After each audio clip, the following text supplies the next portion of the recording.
I need you to picture this. It is my very first week living in the UK. I'm an American expat, totally jet lagged, trying to figure out how a washing machine works when it's located in the kitchen, which is a whole other trauma we will unpack later. And I wander into a Boots. Now, for the Americans watching, Boots is basically the British equivalent of a Walgreens or a CVS. I walked to the back of the store looking for some ibuprofen, and I stopped dead in my tracks. Because right there in the middle of a pharmacy is an entire glowing, refrigerated wall of sandwiches. And not just 3 or 4 sad-looking turkey wraps like you'd find at an American gas station. I am talking about dozens, maybe hundreds of sandwiches, beautifully arranged in these pristine little cardboard triangles. I had just discovered the absolute cornerstone of British society, the meal deal.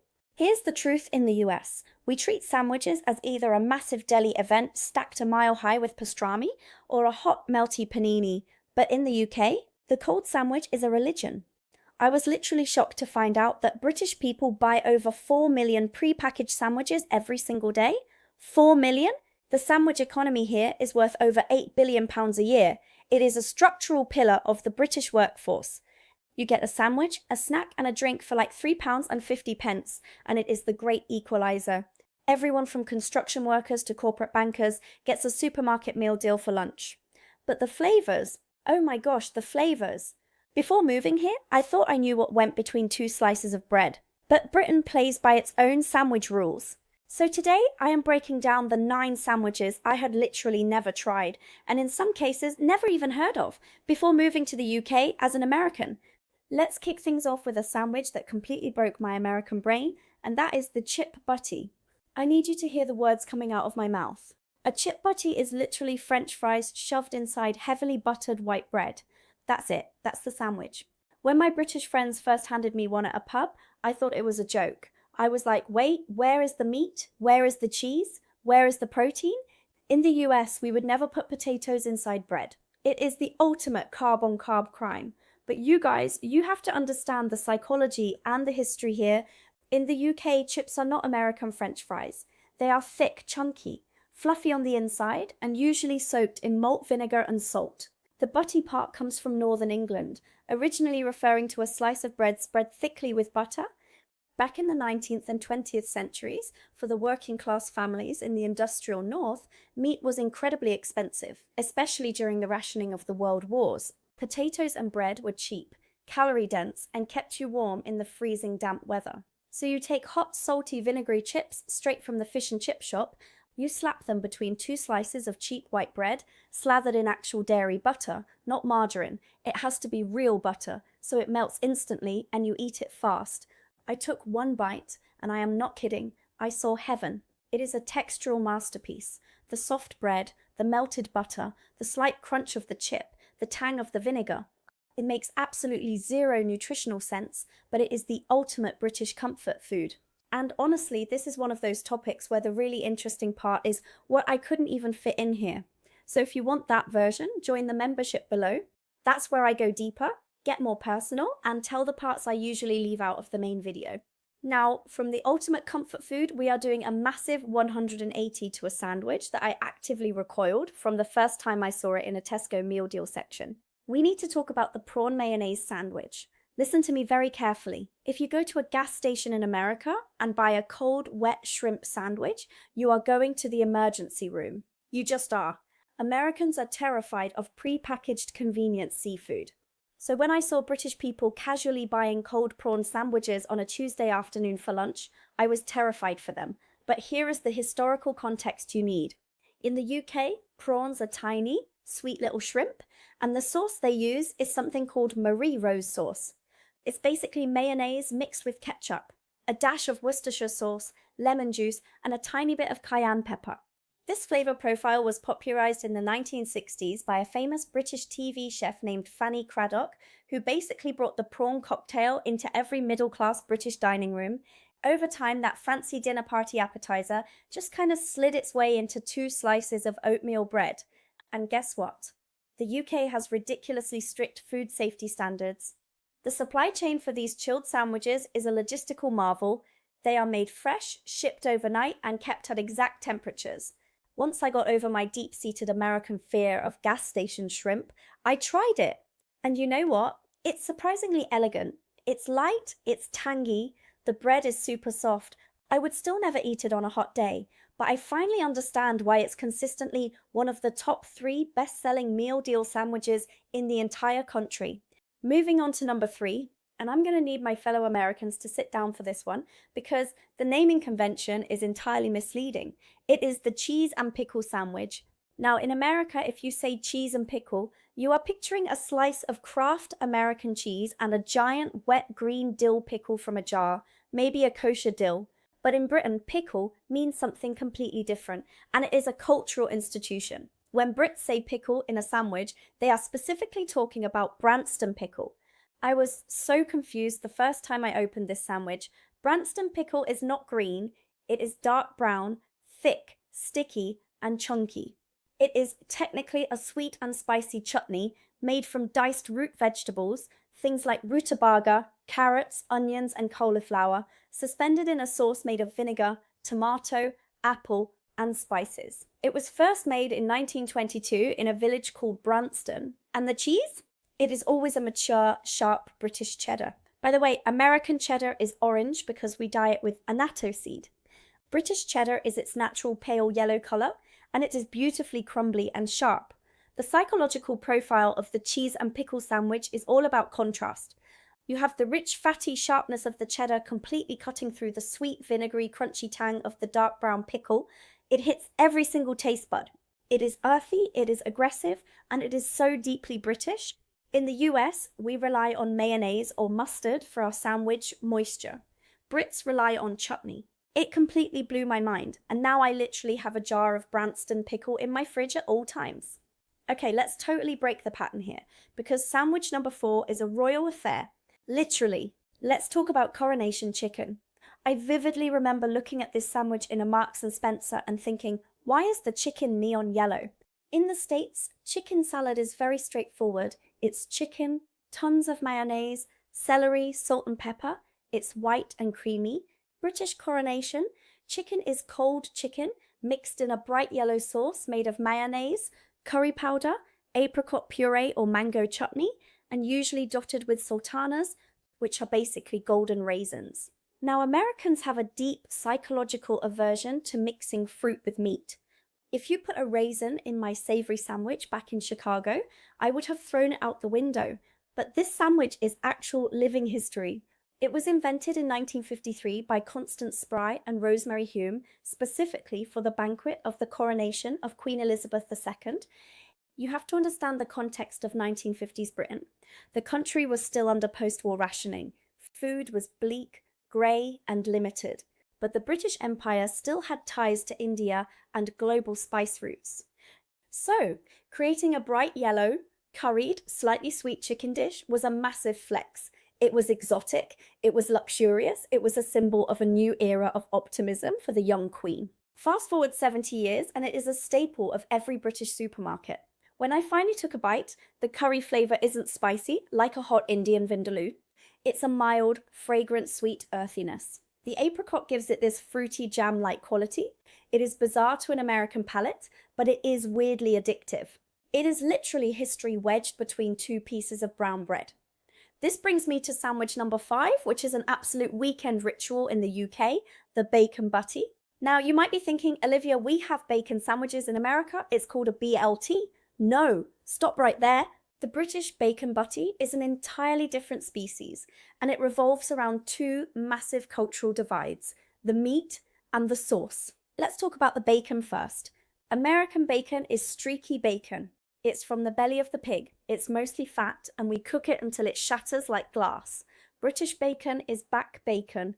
It includes a little bit of the fatty belly, but mostly it is the lean, meaty loin. To an American, British bacon looks like a thick slice of ham, and they do not cook it until it's crispy. It remains soft, chewy, and incredibly meaty. So you take this hot, salty meat and you put it on soft white bread, no lettuce, no tomato. But the real culture shock is what goes on top. When I first ordered one at a little cafe, the waitress asked, red or brown? I stared at her like she was speaking Klingon. Red or brown? She was asking if I wanted red sauce, which is ketchup, or brown sauce. Here's the truth: brown sauce, specifically the brand HP sauce, is the lifeblood of British breakfasts. HP stands for Houses of Parliament, and it has been around since 1899. It is a thick, dark sauce made from tomatoes, molasses, dates, tamarind, and vinegar. It is tangy, sweet, spicy, and deeply savory. When you put brown sauce on a bacon butty, the acidity of the tamarind cuts right through the salty fat of the bacon. It is a flavor profile Americans completely miss out on because we are so obsessed with maple syrup on our breakfast meats. The bacon butty with brown sauce is utilitarian, it is heavy, and it is widely considered by the British medical community, okay, maybe just the pub community, as the greatest hangover cure known to human history.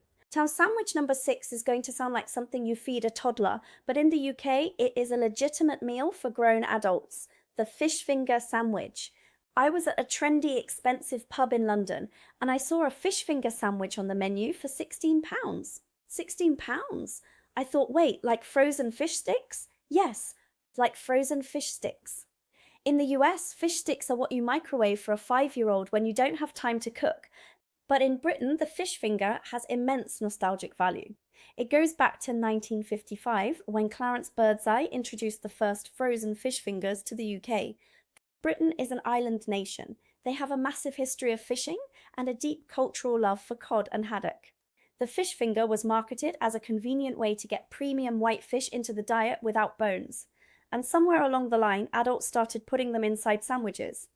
But they elevate it. A proper pub fish finger sandwich uses thick artisan bread, perfectly crispy breaded cod fingers, fresh peppery rocket, which is what Brits call arugula, and a massive dollop of tangy tartar sauce. Sometimes they even mush up some minted peas and put that in there too.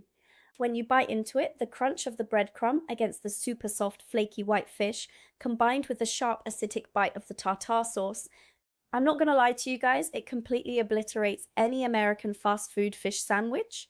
It takes childhood nostalgia and turns it into sophisticated comfort food. I was literally humbled by a fish stick. Also, can we just talk about how around 87% of you are watching without subscribing? Because that is honestly ridiculous. You're clearly enjoying the chaos, so you may as well subscribe now and make it official. Okay, moving on to number 7. We need to talk about the plowman sandwich. If there is any sandwich that sounds like it was invented by a medieval peasant in a tavern, it is the plowman's. When I first saw this name, I pictured a guy in a tunic plowing a field in the 1500s. It usually features a massive slab of thick cheddar cheese, sliced ham, fresh lettuce, tomato, and that famous Branston pickle, or some kind of apple chutney. It is hearty, it is rustic, and it makes you feel like you should be drinking an ale by a roaring fire. But here is the massive counter-argument to the historical myth of the ploughmans. It is actually a brilliant piece of modern marketing. I did a deep dive into this because I am obsessed, and it turns out the ploughman's lunch was aggressively heavily promoted in the 1950s by the actual Cheese Bureau. Yes, the UK had a cheese bureau. After World War II rationing ended in 1954, cheese production skyrocketed, but people had lost the habit of buying large amounts of it. So the Cheese Bureau partnered with pubs across the country to invent this rustic, traditional-sounding meal to get people to eat more cheddar. They basically gaslit the entire country into thinking it was an ancient rural tradition, and it worked brilliantly. The sandwich version of this is phenomenal because it relies on the absolute high quality of British ingredients. But in the US, our supermarket ham is often pumped full of water, and our cheese is processed.